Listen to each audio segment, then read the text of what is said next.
Welcome along to Brands Hatch for the second event of the season, organised by the 750 Motor Club, the champions of affordable motorsport. We'll be bringing you the highlights of Sunday's racing, which took place on the 1.2 mile Indy circuit. And although it's the second double-header of the season for the Togiwa Civic Cup, this weekend is the first of the year for the Stock Hatch, Classic Stock Hatch, Formula V and low-cost competitors. And I got up with a couple of them.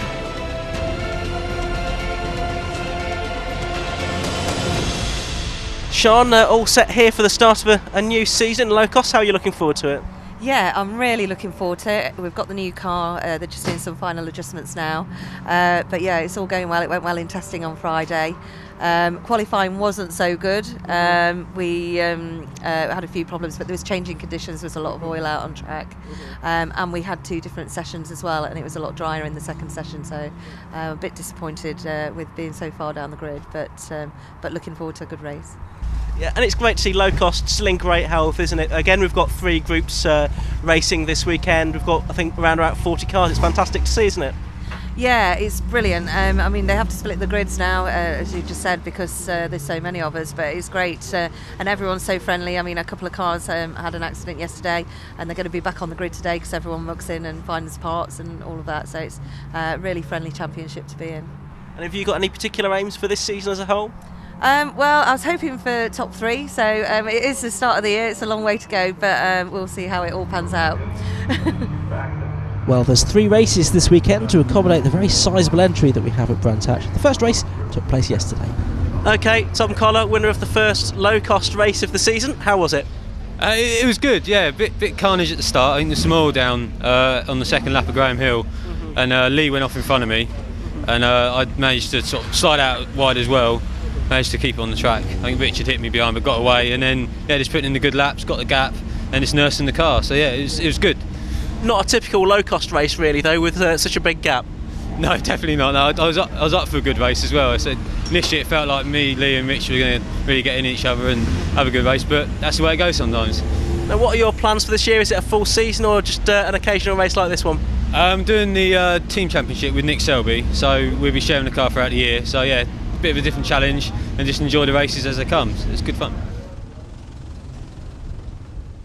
So this is the second race of the weekend then for the Demon Tweeks Yokohama Locost Championship. It's Group C versus Group A. A mixed up qualifying session. We've got Martin Wellard and Matthew Brooks on the front row of the grid as the red lights go out. And a great start made by the man on the second row of the grid. That's number 65 Lee McNamara going between the two front row men.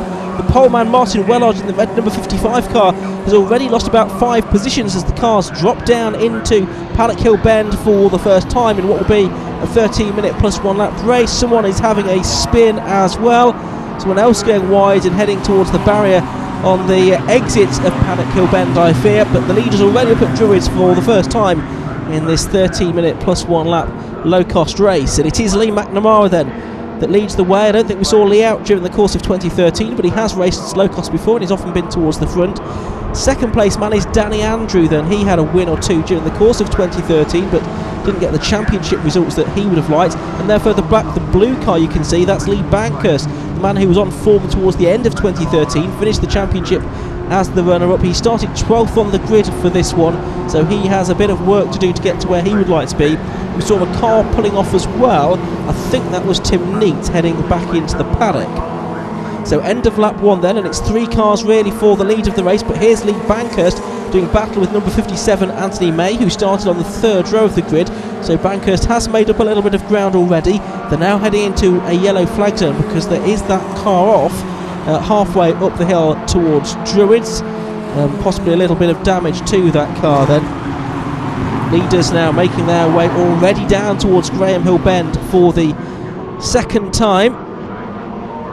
Packed field of low costs, well over 40 of them entered for Brands Hatch this weekend, so the 750 Motor Club splitting them into 3. We have 3 groups therefore. We saw car 37, which was Jim Rainbird, and 22 there was James McAllister as well, heading through shot a moment ago. It's Lee Bankhurst in the blue car with Anthony May just behind him. He's trying to get past the 62 car of James Millman, the former jockey, who lines up on the outside of row 4 of the grid, so he'll have been pleased with his grid position, I would think. But he's got some quicker men behind him possibly, trying to forge their way through, not least of which is Lee Bankhurst, who was second in the championship last year then.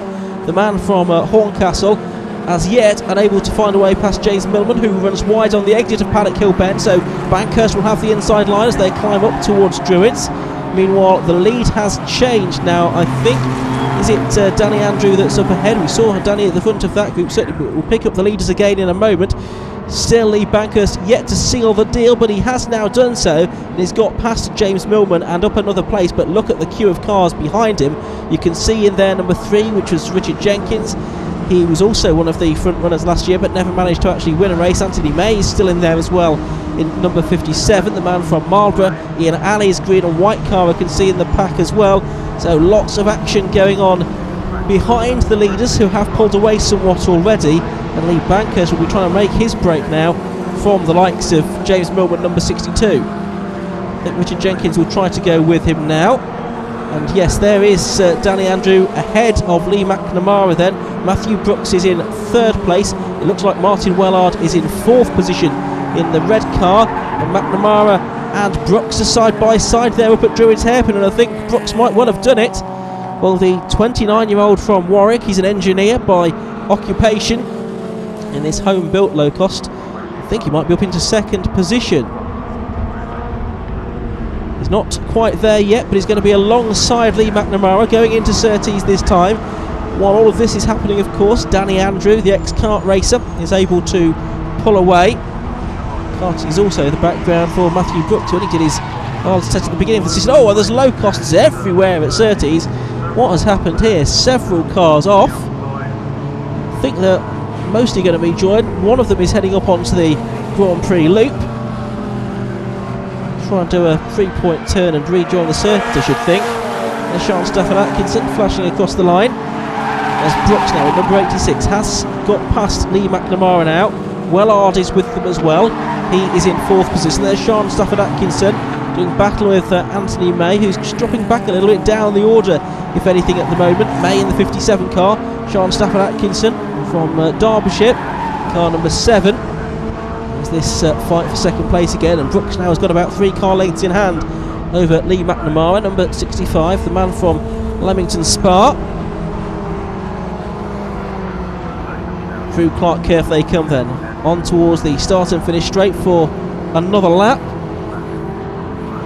And right in the toe is Lee McNamara. He's fighting back. He's drawing alongside Matthew Brooks here. He's halfway alongside, he's nearly all the way alongside. Can he stay there though? They are still absolutely two abreast as they now climb up the hill towards Druids, the hairpin, but the inside line is being held by Matthew Brooks. So the drivers from nearby Warwick and Leamington Spa near to one another, absolutely side by side in this race as well. Anthony May possibly dropping back a little bit further here, because through there has gone the number 43 car, which is Tom Kidd. More ground being made up further back down the order as well. Ooh, big squeal of tyres we hear there. Who's that? Oh, it is Anthony May up at Druids. He has gone round, number 57. He's onto the grass. He's now trying to reverse and rejoin the race. But he'll be even further down the order now by the time he gets back onto the circuit. Ian Alley, you can see, is in that green and white car, and he's ahead at the moment of Lee Bankhurst. James Millman in there in number 62 as well, so he's got back ahead of Lee Bankhurst. And Sean Stafford Atkinson in number 7, so she has made some progress in this race. She started 16th on the grid. She's now up towards the top 10. We'll get back to this next pack of cars, which is now making its way into the left-hander at Surtees. It's the number 74 car at the head of the group of Hitchins, Gary Brandon, Ian Alley, James Millman and Lee Bankhurst complete that little quartet, making their way around Clearways and towards Clarkcurth, and Bankhurst just dropping off the back of that pack a little bit. I wonder if there's something not quite right with his car. Lee had a string of wins at the end of 2013, so he'd have hoped for more from this weekend, and qualifying put him on the wrong foot immediately at the start of the season.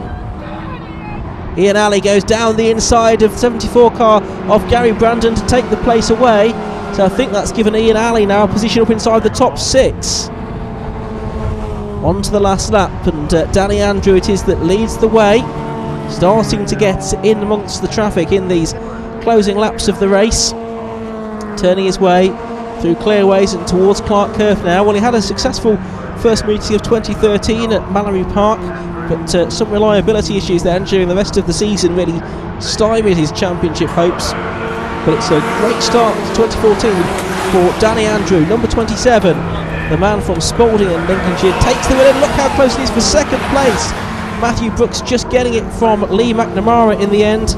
And how's this battle going to be resolved? This is for 8th, 9th and 10th. Ian Alley's delighted with his position. He gets 6th, 7th is Brandon, and 8th is James Millman.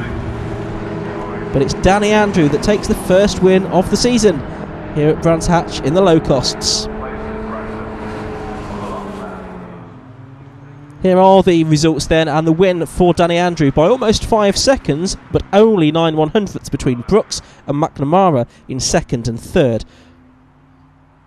Further back down the order, Gary Brandon made it up to 7th, while James Millman will have been delighted to beat Lee Bankhurst to 8th position. OK, Danny, a win in the first round. It's a great start to your season. Yeah, absolutely perfect. We knew it was quick when we tested here, and after qualifying, a little bit disappointed the way they split the times, but you win some, you lose some. But fortunately it worked out with a good start, and it managed to pull a gap towards the end, so very good. It's not always going to be as straightforward as that, though, is it? I think you're expecting a harder race later. Yeah, definitely. I think looking at the grid, next one will definitely be tougher, but I think we're quick enough to win, we'll see, but as long as we get some solid points again in the next one, then should all be good. Matthew, second place in what I think is your first ever car race. Yeah, first car race, so I'm ecstatic.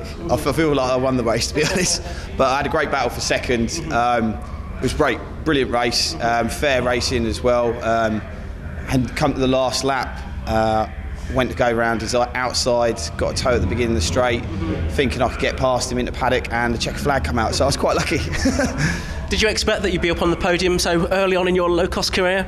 No, I've got to be honest, I was hoping, aiming for top 10, so to get a podium is fantastic. I'm really, really happy with that. So. Lee, 3rd position. Were you a little bit disappointed because you probably made the best of the starts, didn't you? Yeah, I had a good start, and Danny got by, and he's a very quick lad, and just couldn't quite keep up with him. Yeah. And but no, me and Matt, very good race, and sort of held each other up a little bit. But no, good race. A little bit disappointed to finish 3rd, but that's a low cost draft. And did you find that any traffic came into play during the course of that race? A little bit. I think we caught them at the right time, so we were quite lucky there.